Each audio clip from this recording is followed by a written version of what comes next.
Welcome back to Soccer Card United. It's episode 264 of the greatest soccer card podcast in the world. My name is Jason. That's Enzo. Hello, Enzo. Hello, Jason.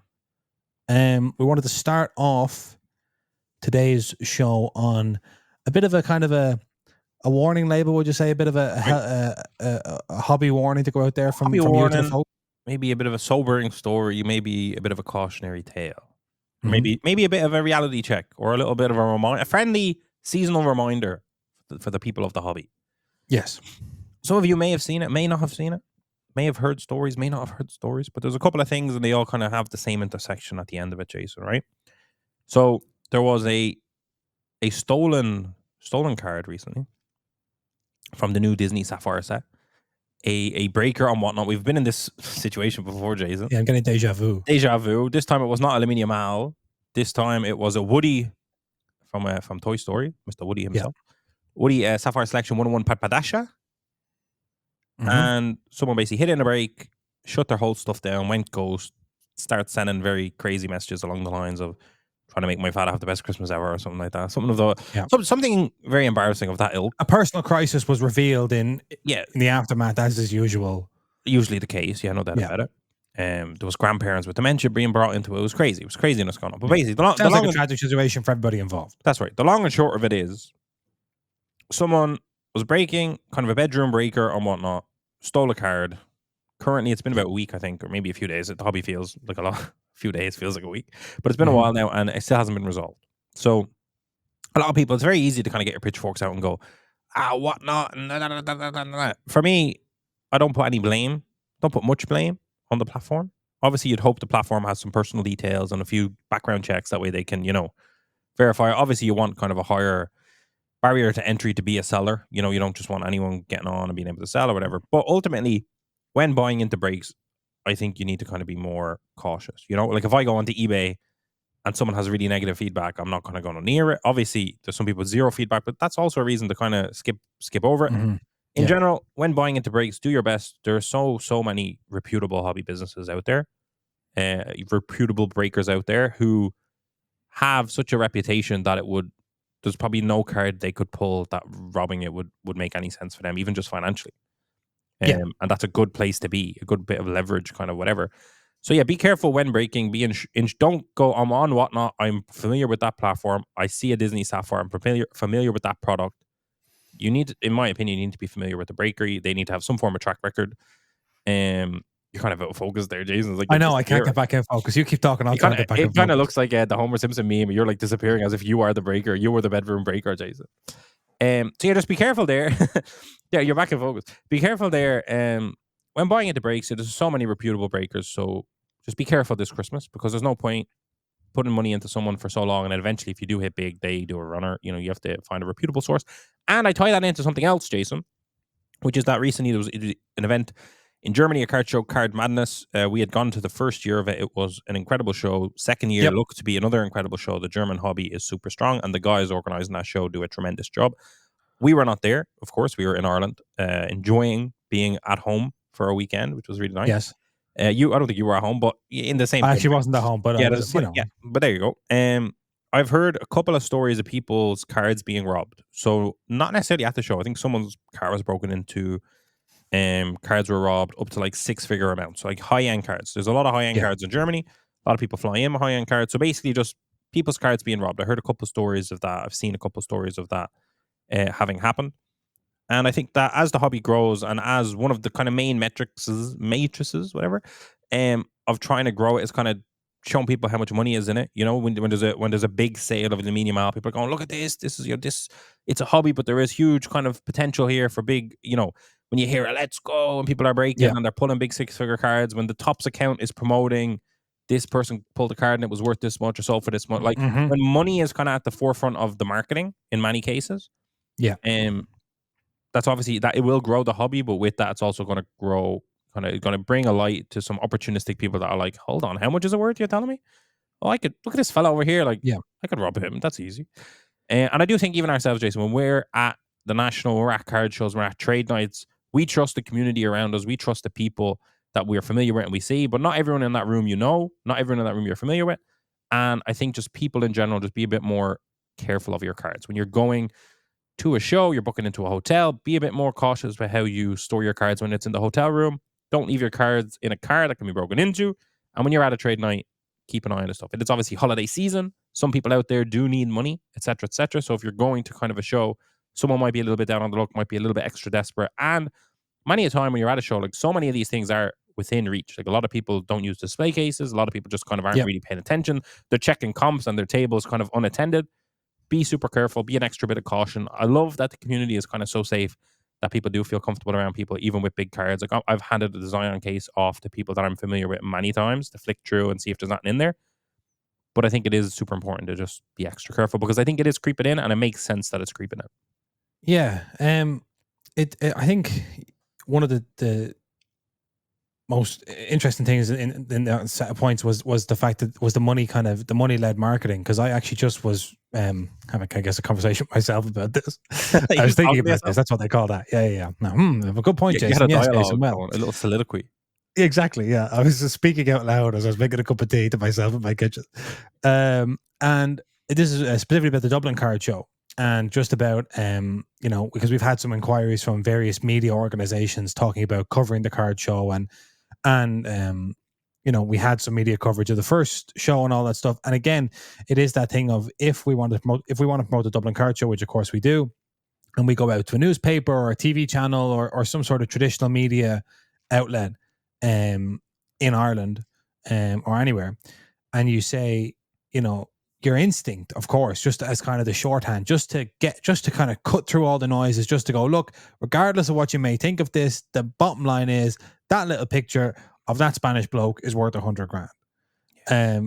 And that is kind of like what you kind of want to lead with, just because that's the headline. That's what gets you the spread in the newspaper. Even if you don't want to do that, that's the first question we've seen firsthand. That's what we're asked. Like when we're on TV, we're on radio, the money comes into it. Because again, if you're saying, look, this isn't match tax, this is different, this isn't stickers in an album, it's different. The question is, why is it different? And it's like, well, a few reasons, but one of the main things is there are these super rare cards that are worth a lot of money, and people they latch on to that, especially because if you're on radio, like that's the thing that gets people going, huh? What's this? You're listening to it, not really paying attention, then you hear 100 grand for Lamine Yamal. You go, I've seen Lamine Yamal play. What does he mean 100 grand? What's he talking about? And I think last year somewhere we were going somewhere. This could have been last year or before. At some point, we were in a taxi going somewhere, and there was an interview on the radio with a guy who ran a sneaker business in Ireland. Right. Yep. And it was literally like listening to one of the interviews that we've given. It was like every single point. And again, it was kind of meandering along. It was kind of, okay, yeah, that's nice. And he was saying, I started doing this. And you see the thing about Jordans is, and it's like, eventually the interviewer just said, right, and like, how much would this stuff be worth? And then once the guys talk about how much his sneakers were worth, potentially, so whoa, that's very interesting. And now all of a sudden everyone is kind of bought into it. But it does kind of raise, like, you don't necessarily want to be sort of laying out those kind of breadcrumbs to everyone, because there are some people who will look at that and go, are you telling me in the convention center, we have security and all that, and so do most card show organizers, of course. But, even within that kind of secure environment, there can be people who say, are you telling me that on this day in this place, there are going to be, 100 or 200 vendor tables full of all this expensive gear? Some of which you could put in your pocket, and you're not walking out with a big box. You're not walking. You're trying to carry something out, run away with a car. It, could easily kind of get it into the pocket and just make, especially with as many attendees as we had last year, Jason. You could lose yourself in the crowd, go running. That's victims of our own success. But it's like, I do think the other thing is that as we grow from kind of more of a community to a larger, like kind of a tight, especially in Europe, I mean, as we kind of tighten the community where everyone. As we 10x the hobby, Jason. As we 10x the hobby, as we turn Fanatics into collectors, we have to be more careful, because you're not going to know everyone. You're not going to be able to kind of look around and go, I'm at a card show and I know everybody kind of within 5 tables of me. And if I don't know them, I know of them. And there's kind of an honor system in place, because we all have a reputation in the community, and it's all important that we protect that reputation in the community. If you get people that are coming in and who are kind of on the fringes, you may think, well, why would, this person risk their reputation? But they could be new. And you could be kind of like a few rungs up from them on the hobby ladder, and they think, well, I come in, and people do have, as we talked about before with the Lamine Yamal thing, people have moments of madness. Yeah, that's true. Even if they're not there, even if it's not premeditated, it's not that they're necessarily kind of Ocean's 11 style planning a big heist. They could literally just see an opportunity, have a rush of blood to the head, and grab something, and then you're gone. So I think people like need to, be careful, work in pairs if you can, like, and Buddy systems always work. Buddy system. Hold on, you always know where your buddy is and where his cards are and where your cards are. So yeah, that's an interesting couple of little warnings there just to start off with. A bit of ooh, my God, yeah. And in fairness, like if you look at any of the US hobby publications, there are regularly there are stories of cards being stolen, cards being broken into. You could pick up a Zion case, and you could have a few $100,000 in there, depending on whose Zion case you're grabbing. And people in the world are able to rob, pull off sophisticated heists, should I say? Yes. It wouldn't, like, if you're at a show and someone has all their big stuff in a Zion case, I don't think it would be too difficult to distract them and take that case. I don't think it's like, it doesn't take a rocket scientist. It probably takes just you and a what's the word for someone that helps you? An accomplice. An accomplice, that's right. So just be careful out there. Keep an eye on your valuables, especially if people that have those high end collections. But you know yourself, there's some people that might have a few cards on the table. One's worth £100, and it would devastate them if it was stolen. Because they were already in it above comps, Jason, so they're stressed out. I know. So keep an eye. At the last London card show, I was in one of the hotels nearby on the evening of the Saturday with a couple of collectors and people who had cards out and Zion cases out and all that stuff. And one of the barmen came over in the hotel and said, are these like sports cards? And I was asked, I kind of obviously knew something about them and knew kind of like they were valuable. And he was like, kind of like, are they big ones? Like, and then he was kind of shouting over to the other barman saying, I told you, like, these are these sports cards I was telling you about or whatever. And 2 or 3 years ago, this was almost like there is some safety in obscurity and in nobody knowing what you're on about and nobody having, but as we actually like, there's a double-edged sword of education. Yeah. People now can recognize what you have. They know what a Zion case is. They know what a PSA slab looks like. And you can't just, you're not anonymous anymore if you're walking around. So that's important to... Obviously, that's a dark note, but I will say on similar to that is like the marketing is breaking boundaries and is kind of getting through. Like that is happening. It definitely is. I've had people this year reach out to my family, Jason, saying, Enzo does the cards and all that. Like, I want to buy a gift for Christmas. Can we just buy it on the website? Like, does he have any of this? Does he have any of that? Yeah. And it's the new Man City team says not quite out yet after Delta of Jason. It's not quite. This is kind of last season's one we have there. But that's happening. And it's like there is this, as you said, are these sports cards? That used to never happen. It used to be, are these match attacks? Are these Pokemon? What's all this? Yeah. Now it's like, are these the things that have penetrated some way or form my social media, my my Netflix or whatever, and people are like becoming hyper familiar with what we know as the hobby that we've known, pretty much from 2014, that version of it kind of onwards. The high-end cards in soccer. I'm talking obviously from a soccer point of view specifically. But yeah, it's kind of it's definitely breaking through. I have a lot of people that are going, oh, like, you do the cards, don't you? I was like, they know about the cards and they're coming to me going, you do that, actually, that's the thing you do. But they know, they've independently, separate to me, have been exposed to it. I don't know if it's Emma Roberts ripping her entertainment cards or if it's Steve Aoki, all the work he's done, you can't forget it. But I don't know. Also, just we will move on to Flagship in a second. But it's a rough start to a Christmas theme. I know, yeah. This is like not exactly festive, but one of the things. Oh, did I forget it? Steve Aoki TV. People know about it. It's gone. It'll come. I think it's. Well, give me 1 second. Have you tried squeezing a fist? That happens. That helps. Nah, it's gone. Oh yes, it is back. Right. The fist works, Dave. Yeah, the fist worked. Wow, incredible. People like, especially in the European hobby, we've always kind of been looking over at the States or whatever and saying, like, comparing, you go to the National or whatever and you see some of the collections that are on the tables there, and then you're at a European show and you go like, oh, there's some really good stuff here, but like it's not like the kind of like crazy, you'll never see this again, if you can't find it here you can't find it anywhere situation. But now the European hobby has advanced to a point where people do have really good stuff, and it's like the new people that are coming in now are not comparing themselves to the States. You can be, as you feel, pretty reasonable, you have a reasonable collection, but to most people in Europe, you're like all of a sudden a top collector of cards. So your Zion case, although you might think there's nothing worth stealing in there. Like, to someone who just walked in, you are like, you're a top collector. If you didn't remember that point, they wouldn't have been missed. It was better. Can I say something? Can I say, halfway through your thing, I just thought of saying that to you, and I was just laughing to myself. There was something in there. There was like there was a twist. Like that was like that was the thing, and then there was something I was going to kick on from there with. But again, this has been the fist only got me halfway there. Oh my god. Anyway, let's move on to Flagship, which is out tomorrow. Can we say?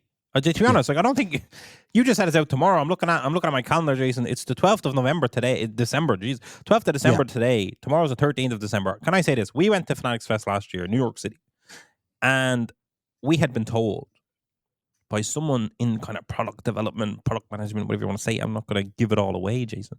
They said, have a look at the new Flagship design, and we got to see a new Flagship design, the one that we're seeing now today. And I said, yeah, brilliant, fantastic. We're very diplomatic, Jason. People show us creative things. We're never going to judge them, I said, this is brilliant.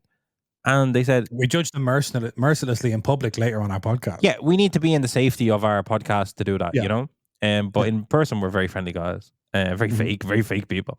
No, but we're like, this is brilliant. Yeah, people show something, we go, oh, that's really, really good. Then that's 6 incredible. weeks later, they hear us absolutely eviscerating it on the podcast. You give them a little pat on the shoulder and say, you're doing a brilliant job. But no. But I'm saying, so we got to see that. It was amazing. It was fun. It was great. And then they said, Jason, we're planning to launch it in December. We want to have it ready. Our aim is to have it ready in December. And we both went, that'd be brilliant. And I'm sure internally, I can only speak for myself, said, not going to happen. Yeah. I hope it happens, but my faith, I'm at 5% best case here. This is like, it would be beautiful. And I was thinking, you know what? We're going to get this in January, which is pretty cool. That's what I was thinking. Like, I think if you're aiming for December, you're not going to hit December, but Flagship in January is going to be brilliant. That's fantastic. Big improvement. So to actually see it out here in hand, I've seen it in hand some places, and it's going to be out everywhere tomorrow, being ripped by everyone tomorrow. The fact that it has actually dropped successfully in December, I don't think is getting the kind of praise it deserves, even though we have praised it already. But I do think it's like, holy shit, they did it. It's mid-December. We're getting Flagship. Champions League group stage is still happening. Like, this is perfect timing. It's brilliant. Yeah. I mean, one thing is just in terms of this early release combined with the new kind of rollout model where we talked about last month, the pre-order was up in November. And there was a case of, well, when will this exactly be fulfilling? When will it be out? I will say that for this, because I think you're right, I think we have slightly underplayed this, but I do think the pre-order model has something to do with that, where it's almost like we've been through the checklist on a previous show. Like, it still feels late. No, it just kind of feels like it can, I think personally, it can deflate things a little bit because it's not like, bang, there's Flagship. Yeah, true. It's like Flagship is coming, you can get, which I suppose was always the case with like, hobby distributors and stuff, you could pre-order things. But I think you're right, we have slightly underplayed it because we've already talked about it from a pre-order point of view. It's hard to appreciate. It's December and Flagship is already being ripped on the internet. Yeah, it's fantastic. I just think of it from a point of view of people, anyone that has a shop, whether it's in the States, in Europe, in the UK, or wherever, it's like now you have the Flagship Champions League product at an affordable price. I know it came up since last year, but it's still an affordable rip, especially in this hobby, like compared to where other boxes are. Yeah. And you can be selling it throughout Christmas. You can sell it in the new year. And the Champions League, the kits are in line with the season. The players, we still don't know. Like, we don't know who's going to win the Champions League when Flagship's in our hands. Like, we haven't had that. Yes. No, I was supposed to Chrome, we haven't had that, should I say. Flagship, I think we kind of get it just before the Champions League final is kind of going to happen a few months later. But yeah, or in May, we get it in April. I don't know. But the point is, like, you can almost prospect who's going to win the Champions League now. You can do a variety of things, and it's just like, it's on time. I don't need Flagship releasing before a ball is kicked in the Champions League. I'm perfectly happy. Like, it doesn't have to be a season preview. No, I think we're like 2 games maybe away from the group stage ending. I'm perfectly okay with that. Like, that's it. Yeah. It's just fantastic. I'm more than happy with that. This is the base design. There's Christian Pulisic in his blanket, looking great. This is your base design with the kind of banner player surname on the top. Enzo, do you have an opinion on this base design? I like it. It's different. I don't really love or hate it. I'm very neutral on it. The name at the top, I think they did that in baseball, obviously. I don't know how I'm going to feel about that across all players. I think of like an Ibrahimovic or something who, I don't know how that would look, someone with a name like that. But in general, I'm liking it. I think this is better. It's better to have the name too big than have the name too small. Like, have you seen it? Like, see, like it's cut off there at the bottom, but his name is also on the bottom. Have you seen that? Yes, his name's also on the bottom. Yeah, That's yeah, a bit yeah. weird. But Do you think breakers will like because they're going to be able to slide it down and it'll say the name? I think there's fun to that. Yeah, definitely. The color, Yeah. you'll know it's Milan, maybe, or know it's one of a few teams if it's red, etc., etc. Yeah, no, I think it's good. I like it. I'll just see if there's anything else on this top rift article before I go on. Mojo is a case hit. Yeah, these Mojo cards. Just reminds me of Topps Japan, which had multiple from 23-24, which had multiple Mojo Chrome cards in a box, and it also, which is kind of a wider theme, which I know you've been discussing on the show a lot over the last couple of years, which is Topps can't quite decide which cards are case hits and which cards aren't case hits, and there is this kind of constant upgrading and downgrading of cards. Mojo was a case hit last year, right? Is it a case? Yeah. It was Chrome Mojo. Yeah, I think so. Right. But yeah. So this is the second year of that. But there are Mojo cards that crop up elsewhere, is what I'm saying, in the Topps product line.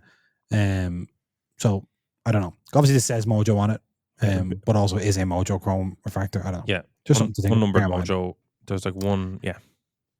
200 card base set, all stars and rookies, 3 title winners, 15 selected stars, future stars, and 5 combo cards. Look out for the turn of base card short prints and super short prints, plus another brand new variation. The first printed card of each player from the base set will be marked as a 1/1 Topps first card. The first printed card of each player from the base set will be marked. So this is literally this player's first card is the idea. Is that right? I think they're saying like when the literal printers turn off, the first base card made is going to have a first card stamped on it. Because like there are some people who like, and again, this kind of stuff doesn't really get talked about in the kind of ultra modern hobby. But back when we first entered, and I was trying to figure out like what exactly is, and there are still some people who would say this. You see it in Facebook groups and things, especially with kind of older collectors. Is you say it's an of 50 parallel, people will say like the 1 of 50. Then the jersey number, then the 50 of 50, like they're not going to, it's all the same. Now, for us in the kind of modern, ultra modern soccer hobby, that's not really a thing. So Topps are trying to kind of maybe bring that back a little bit because they are always looking for little ways to just increase the value of various cards throughout the set, which is fair enough. And we've seen cover stars and all that stuff last month when we covered it. There's Ultimate Stage is back, Ultimate Stage autographs. So I don't think there's going to be an equivalent rookie to Lamine Yamal, whose Ultimate Stage autograph is going to be a super factor autograph. So we're doing big numbers, but we'll see. Yeah, we I don't think so, but we shall see. Obviously, Endrick is a rookie, but he doesn't seem to be lighting the world on fire in that same way. Let's have a look at this Endrick card that Topps promoted the other day. Endrick adds personalized on-card autograph to UCC Flagship 2024. So this is a patch auto inscription card for Endrick. An interesting design. There is a rookie logo in there. Yeah, it's golded out, but it's there. And I think there's also a 1/1 in the middle. See, it's also golded out. I think you'd see it better if in hand. I do. I see vaguely the 1/1. Yeah. If I'm watching my cursor just there. And then it says from Brazil to the Bernabeu in Endrick's best joint upright in there. I think that card. On this? I think that specific card would be a nicer card. One, if he kept his auto on the white part, you see the way it kind of goes up onto the yellow. One, if he kind of tamed his auto a little bit, and if I think the description wasn't there, I think that would be a nicer card. I love descriptions. There wasn't space on that card for a description, I don't think. And like normally inscription. Sorry, and normally with Real Madrid cards, you can kind of write over the jersey or whatever. Even there, that's not really the case. I think that card would be amazing without the inscription. Obviously, the inscription's great, but I just remember the Jude was a little bit cleaner, even though it was still a little bit, difficult. But I suppose I think they should create cards that have space for inscriptions. If you're going to do inscriptions cards, almost have like a subset design for an inscription. I think so. But like that looks great. To have a patch, again, I get confused with patches in Flagship and Chrome, whatever. Like the patch auto looks great card, but it's been all kind of cut off at the bottom there, the inscription. So yeah, I said to you off the air, why has Endrick, who is Brazilian and plays in Spain, written from Brazil to the Bernabeu in English? that to me doesn't feel authentic. But that kind of ties into the question that you had ages back, I think maybe during Dynasty, of like the inscription's almost less enjoyable because they're kind of being told, here, will you write that? Will you write that? Yeah. As opposed to letting them. Because if you said write whatever you want there, he probably would have wrote Vamos or something like that. But if it's kind of like... Yeah, or a la Madrid or something like that. Yeah, I don't think he would have wrote from Brazil to the Bernabeu. No. I don't think. It feels, more manufactured than we'd like it to be. But ultimately, it's another fun chase in Flagship, and I do really like. It's a chase in Flagship. That's, you're right. Like aesthetically as a card, if his auto, obviously there's nothing you can do. It's an on-card auto. It is what it is. But if his auto's more tamed, that card would look beautiful without the inscription. That's all I'm saying. Am I right in saying last year's Jude inscription card said from Brum to the Bernabeu? Yeah, that's obviously it's unfortunate they're both Real Madrid players, whatever. But it's like you can't. Come on. I mean, even if this was just in Brazil, written in Brazilian Portuguese or written in Spanish, it would at least be like a bit more like cooler. It is what it is. But like, it's good. It's good. I remember like the Jude one just tied in a lot better, even though this time, quote unquote, it's a rookie. The Jude one tied in better. There was a lot of he had such a great season, etc., etc., and it was like media train around it kind of thing. But yeah, for me, I love the patch. I think that's great. Patch auto Real Madrid looks brilliant. It's a good patch. It's almost like they decided to do the inscription at the very end. And just kind of along the line, kind of ruined it. Like, as an aesthetic card. But ultimately, I do like having an inscription chase card in Flagship, and I think there should be more than just one. I think it would be cool. And we'll see. I mean, Endrick, like potentially, maybe we've undersold this as well. Endrick is the great hope for this rookie class in terms of boxes and in terms of cards and in terms of prices. So if he doesn't, set the world alight, because the standard is so high now. If he doesn't kind of set the world alight in the next few months, and obviously Mbappe's just been injured there during the night, so maybe there's an opportunity there. But things are not necessarily easy right now at Real Madrid. Endrick has kind of an uphill battle to make an impression. But if he does that, it's a very different conversation, I think, around these products and around these inscriptions. Because when we were talking about Lamine Yamal cards in products last year, so much had already happened with Lamine Yamal. He was already kind of on fire. That's a difference. There's a big difference there. So we'll see. To tie into that, we obviously we are of, the rookie logo. He obviously had it all for Panini last year in Palmeiras kits and in Brazil kits. So he has an incredible array of rookie cards already. Yeah. So yeah, even to call him a rookie in this class to help these boxes is almost a bit weird, but it will have an effect, definitely. I think the rookie logo thing, it's tough because if he came over to Spain and he was making a huge impression, then everyone will kind of buy into it. But the longer it goes where he's not, and by the way, I'm not at all blaming them. This is completely divorced from the reality of football, all of this stuff. Like, I'm not blaming the player in any way. There's no expectation that he should be doing any more than he is doing, really. He's had a great start, to be honest, from the little... He's had a fine start. He's a very, very young kid. Like, it's not any of these players' fault that people are now expecting 16-year-olds to all come out of the traps flying, That's right.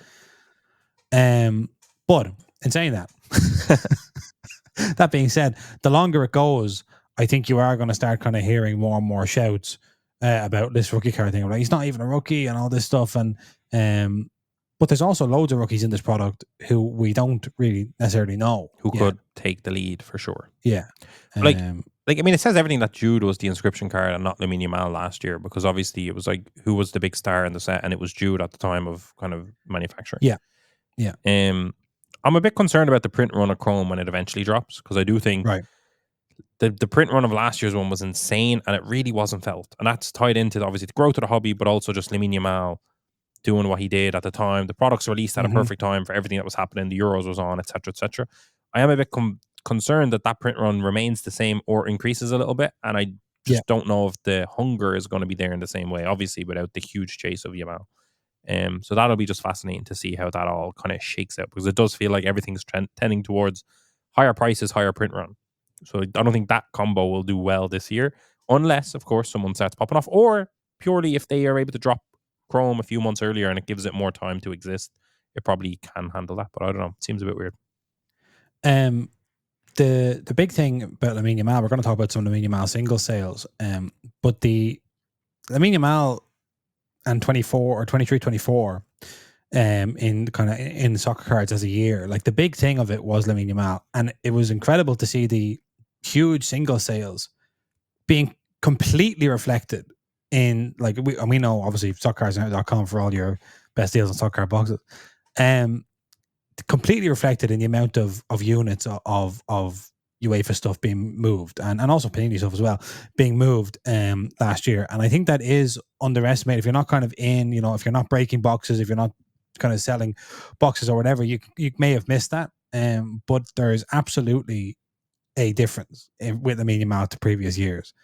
And yeah, I just think I do think people necessarily haven't, not that they haven't believed that's been going on, but I do see some people kind of reverse engineering some things from last year, and I'm kind of like, no, you don't understand. Lamine Yamal was moving the needle consistently for months and months and months.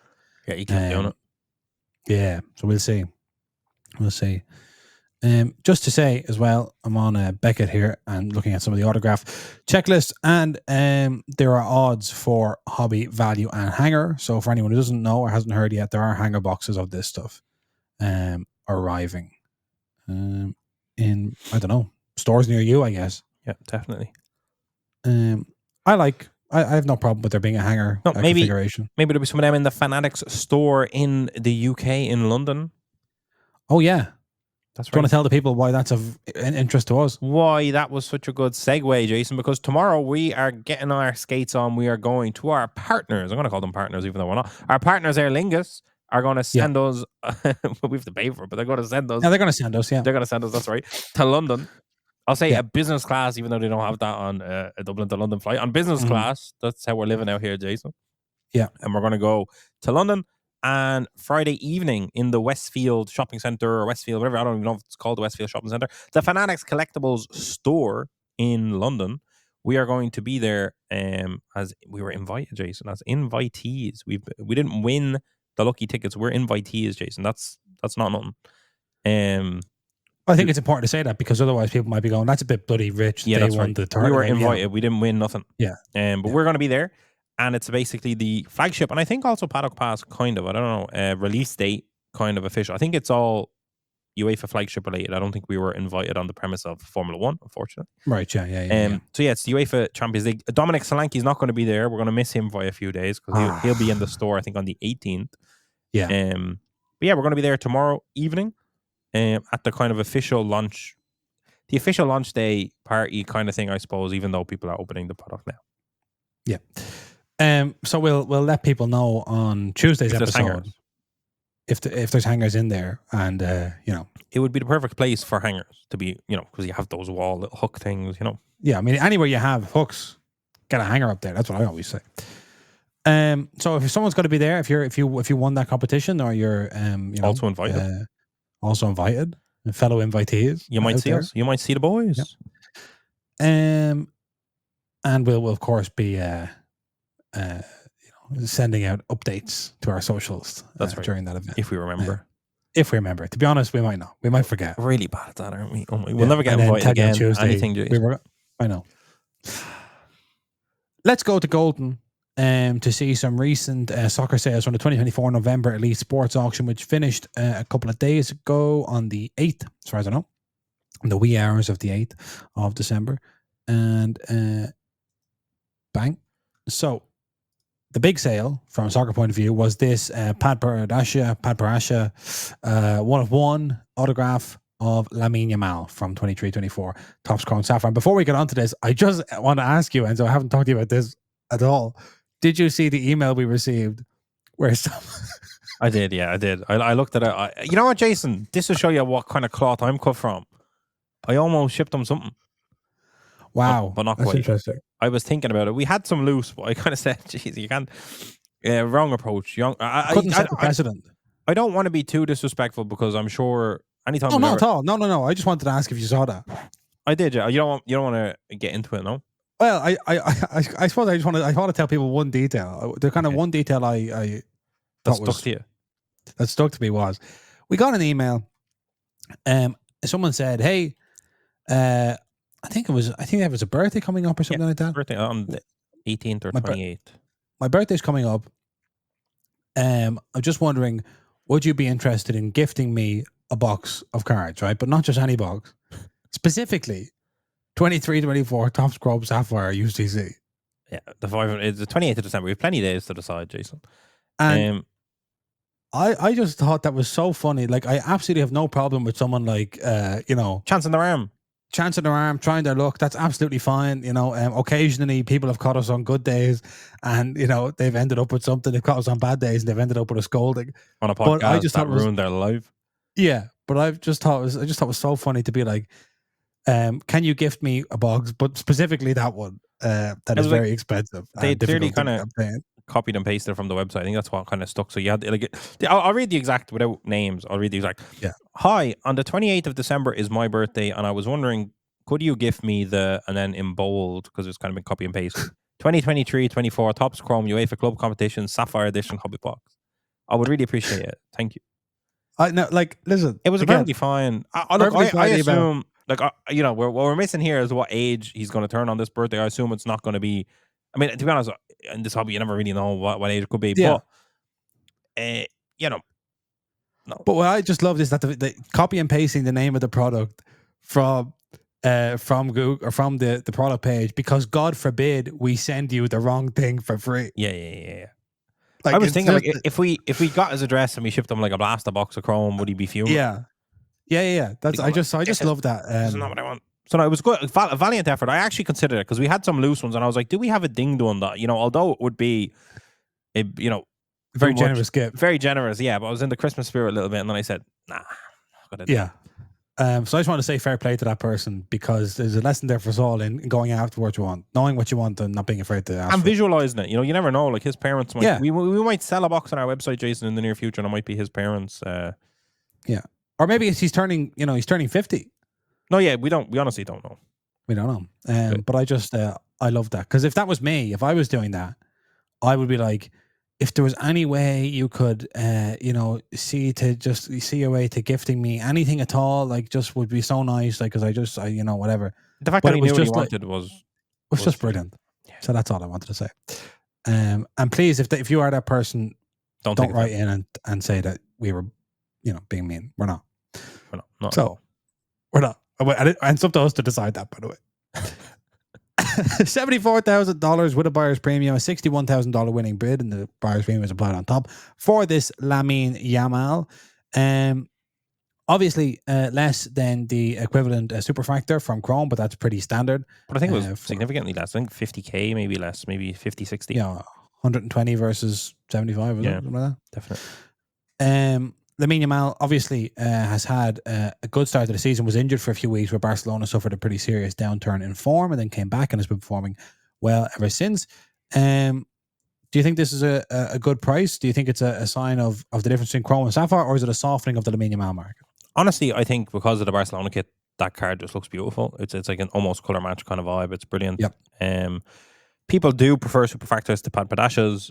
That's kind of seen, I think, throughout the hobby. I think that's an accurate statement. So I think it's more so that obviously I think the superfractor sold at a better time than this one. It had a story behind it. Everyone knew that it was like a father-son, whatever, all that sort of stuff. Mm-hmm. But I think it's a very, very healthy sale. I think if you sold that, you can't be too disappointed, especially that you auctioned it off, Yeah. I think it's very solid. And yeah, it's interesting to see, because we've just seen, obviously, I don't know if it's on the docket is Disney on the docket today, Jason, at all? No. Right, so Disney Sapphire came out, whatever, everyone would have seen that. Anyone that cares would have seen that. The price went crazy because the print run was so small. It'll be interesting to see if there's any big sales of the 101 Sapphires out of that, and if that will then have any impact on Disney Chrome, because Disney Chrome, I think first year Disney Chrome, first year Disney Sapphire are above £1,000, and then Disney Hobby is about 400, 500. So it just seems like a bit of an outlier in there. I think 101 chases and Disney are going to be crazy. But I think you're right, Jason. I think the 101, I think it's more of a Sapphire thing. And I'll go as far as to say, I think because it's called Padasha, I think if there was a different name, if they had come up with a different name for the 101, I think it would be worth more money. And I don't have anything to back that up, but I just... You think if it was called like 1 of 1 Ruby or something? Yeah. I just want to say, if anyone's listening to this, do not change it now. Like you can't suddenly have the 101s and Sapphire be a different color. I don't like that. But I think Padasha is part of the reason why Sapphires don't do what they should do.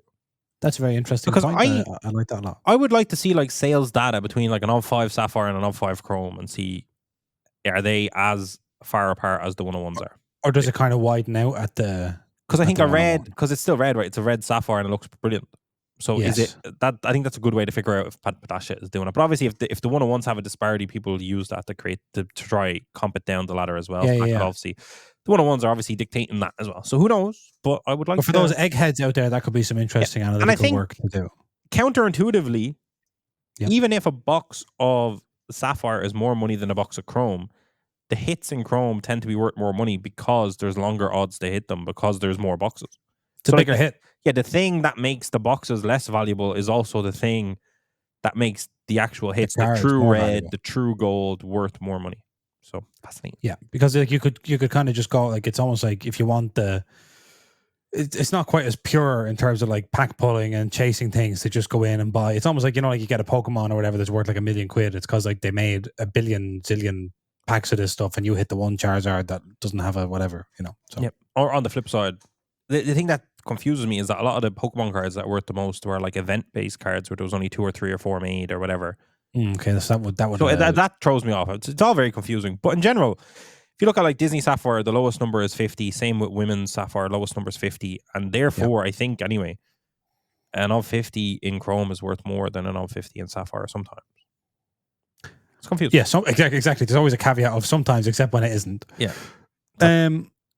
There's a 61-62 Estrellas dos Estadios Eusebio rookie card in a PSA 2 going for $26,840. But in the middle there, Jason, is a $52,000 sale of a Haaland 1-of-1 rookie patch auto, which you cannot look over, Jason. That was so. I wasn't going to look over it. I just thought Eusebio. Well, like everyone keep that in mind for Eusebio rookie in PSA 2 doing $26,840 as you listen to the rest of these ultra modern sales.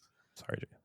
No, it's all right. This is an Emerald 1-of-1 from Museum. Similarly, I think an underperforming 1-of-1. Yeah, definitely. Yeah, definitely. But this is I don't know. Erling Haaland in a Borussia Dortmund kit just seems so remote to me now. It was a long time ago kind of thing. It feels like it was a long time ago, and I just he was a different player back then, let me tell you. Yeah. He was changing games at that level. When he had like 50 yards of space to run into. Yeah, I don't know. This is a really good sale, I think, personally, for this to be. Maybe it's not a good sale based on Erling Haaland's market 18 months ago, but I think all things considered, it's solid. This is pretty good. Yeah. There's I'll throw something there, and at the end of this, Ron, about that. Let me tell you. Okay. There is a Jude Bellingham rookie super. Now this is interesting because yeah, a 1-of-1 super factor. Is that the variation or no? It's not. No, that's the base. That's the base. Club. Yeah. In a PSA 9 with an authentic autograph, doing $24,000, which is actually what you kind of would have expected the Jude to do before Yamal at the time. Yeah, before Yamal. So it looks like, but in fairness, I think it's a bad time to have sold right now because like Jude was on fire, then he had kind of a softening period. I think he is picking back into form, but yeah, not enough for people to be hyping him the way they were a few months ago. Yeah, it is interesting, but I do think I look at this Haaland, I look at this Jude, and it's hard for me to keep kind of like to keep looking at these Lamine Yamals. I mean, Jude just scored 5 goals in a row. I mean, how long was his fallow period? Like, was it 2 months? You know what I mean? Yeah, but still, 2 months. But Erling Haaland want to. You know what I'm saying? What I'm saying is like you're confused. I don't understand how people think Lamine Yamal is going to be selling. Like, it's also going to drop. Lamine Yamal also will drop. Oh yeah, definitely. So just bear that in mind, everyone. Okay. When people realize there's no Euros this summer, they're going to be very upset. Yeah. Are Barcelona playing in the expanded Club World Cup competition? I hope so.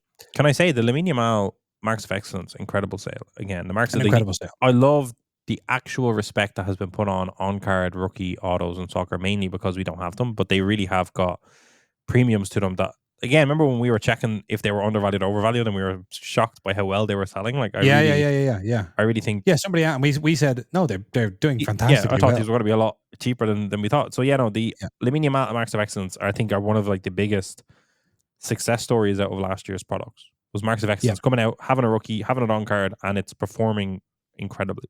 Like the fact that that's on par, basically, on par with 101 Jude Super Factor, which is obviously a sticker auto, but like that's crazy. I think that's an off 10, Jason, the black. Or no, it's 101. Yeah. I didn't know that. Again, weird. The weird 101 I know. I thought that was off 10. Really, really I did. Because obviously, normally Topps black cards are off 10. But still, all right, 101, it's on par with that. I think yeah. I still like it. This is a very healthy set for Cristiano Ronaldo. We're not going to go through all these, but this breakaway prism from 2022 World Cup, I wouldn't have expected that to go for $26,000, but it did. People love 101. People love Cristiano Ronaldo, despite what Twitter will, lead you on to believe. Yeah, I mean, but I would say that's the first time we've seen a Cristiano Ronaldo card do better than expected in many months. But I'll say, like, from that set, I think most of them are PSA 6s. Do you know, like the 101, like, the non-break? There is a Merlin Gamers Superfactor going for $20,000. And that would have come from a blaster, I believe. Wow. An extremely successful insert, the Merlin Gamers. And again, Merlin only came out, what? 2 months ago or something? Yeah, literally 1 or 2 months. And there's all sorts of stuff. There's this confetti relic, 3 different 101s from the minimal. Topps now is doing 7. That's mental. There's a red. Look, there's a sapphire red. Yeah, they look so good. But the red looks so similar to the Pad Padasha. Like, that is so messy.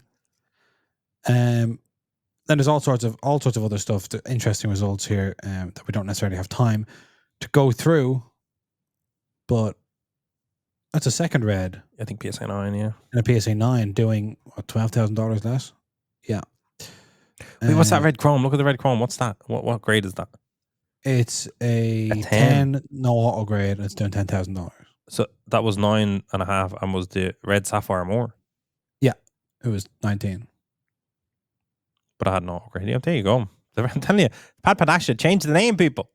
Yeah, get that name changed. Yeah, right. So that's just some interesting stuff. I'm not going to go through all these, but people can have a look and see. There's loads of kabooms being sold. I can only imagine how good these prices would look if it was a full color. Yeah. If you went up, Jason, just that, there's an Mbappe there that kind of obviously just got injured, so it's kind of frustrating. But is Mbappe? Yeah, at 6K, that was down, I think, 4K for a while. So it's fascinating that he kind of made a move to Madrid, hasn't particularly hit the ground running, and yet that card comes up for auction and gets a very healthy 6K. I think back in the day there were a lot more, of course. Obviously, everything was 2018 Prism, but that had a dip, and that particular auction kind of brought it back up. We had an opportunity to buy one of them, Jason, for 5,000 a few months ago. Would you believe? I would believe that. Yeah. There you go. Right. Okay. Let's. I don't want to promote Golden too much here because we're not a Golden. The only reason we do it over Fanatics Collectibles is because you can zoom in, but there is a few cards, Jason, loaded up in their December Elite auction, okay? And the reason I wanted to bring this back, this is me harkening back to that 101 Haaland, is that the Champions League Sapphire 101 with the rookie logo has appeared for auction. There you go. If you could you filter it, Jason, just the trading single cards here on the far left?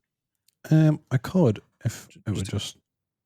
So, yeah, single cards, yeah. Because there's not that many of them here on the first page, but they're worth looking at. I don't know what's gone... Golden is become unresponsive. Become very difficult. But the main things I wanted to point out was the 101 Padasha, Erling Haaland, that has the rookie logo, and that was in packs that wasn't hit that long ago. I think probably within the last 12 months, I think, unless my brain is completely skipping through years. And there's a Lamine Yamal field level, I think, as well. Select 101. And there's also the Argentina badge from the World Cup. Wow. Oh no, sorry, from Cup America Team Black 101 is there. There's a lot more Yamals to come. There seems to be a never-ending amount of 101 Lamine Yamals, including one from Euro Chrome, the Chapter XXIV autograph Superfactor, if you remember that one being hit. Yeah. And just, Camavinga 101 Hala Madrid. There's a lot there. I don't want to, obviously, it's not compelling content here. It's just a ramble out amazing card. But the December Elite, I think, again, we're going to be coming back to this after the December Elite. But out of all of those cards, the thing that kind of has my interest the most is that Erling Haaland Padasha, that if it was called like Pink Sapphire or something along those lines, would probably sell for more for some reason. But yeah, the Champions League one never really got as much love as his Bundesliga rookie. But I think, where will that kind of fall? Like, I'm kind of thinking it could be 120K, but I don't really know. Very interested to see where the Erling Haaland market is. And I think that one had a previous golden sale, maybe, so we can probably compare it to a previous comp of that card, or at least a similar 101. There you go. Right. Okay, Rambling interesting. away We'll there. keep an Sorry, eye out people. on Golden, who are not a sponsor, by the way. We just use them because that's where the action is. That's where the action is. That's what a fucking that'd be a good little advertisement for themselves. Golden. It's where the action is. It's where the action is. There's nothing we can do. It doesn't matter. It's where it's happening. It's not our fault. Just to say that all of the fan sets under the ToppsFC brand have come out for 2024-25. So it's kind of got this nice little web page just explaining what a fan set is and what you can hit and all that kind of stuff. So you got Arsenal, you got Man United for the first time, you got Man City, you got Bayern Munich, you got Chelsea, you got Barcelona, PSG, Salzburg, Real Madrid for the first time as well. And these are all £20 sterling or €20. Is that right? Yeah, it's bizarrely €20 or £20. And I actually think that these are, I just wanted to mention that I think these are an incredibly helpful addition to a lineup, especially if they're in team stores, in these club stores, if they're in retailers and all that kind of stuff. This is because we've seen Enzo at endless card shows and all sorts of stuff. €20, people will spend €20. Yeah, definitely. And of those people, some of them will get numbered cards, will get autographs, will get patches or whatever it may be. And that's a real genuine entry point, as opposed to €20 you could spend on a Match Attax tin or something like that. And it doesn't really get you any. Yeah, advent calendar. It doesn't really get you any closer to the hobby. You still have to kind of take another jump. Whereas these are, genuine kind of paper hobby cards. There's a 101 in there. There's multiple 101s in there. So just wanted to mention that and say that they're a welcome addition to the lineup as far as I'm concerned. Yeah, I'd agree with you there, Jason. 100%. Right, let's leave it there. We have a big weekend ahead of us, Enzo, welcoming Flagship, bringing in the new Flagship year tomorrow evening. I've packed a small suitcase for the occasion. Right. Wow, incredible. That's right. And then we're back on Tuesday, which next week will be our last shows before our Christmas break. Yeah. We may be breaking our no guests rule, but I won't say any more than that. Oh, Jason. So, yes. Other than that, have a great weekend, everyone. And we'll same to you. And remember the cautionary tale at the start of this show. We're going to throw back in at the end. Be careful out there this Christmas with your cards.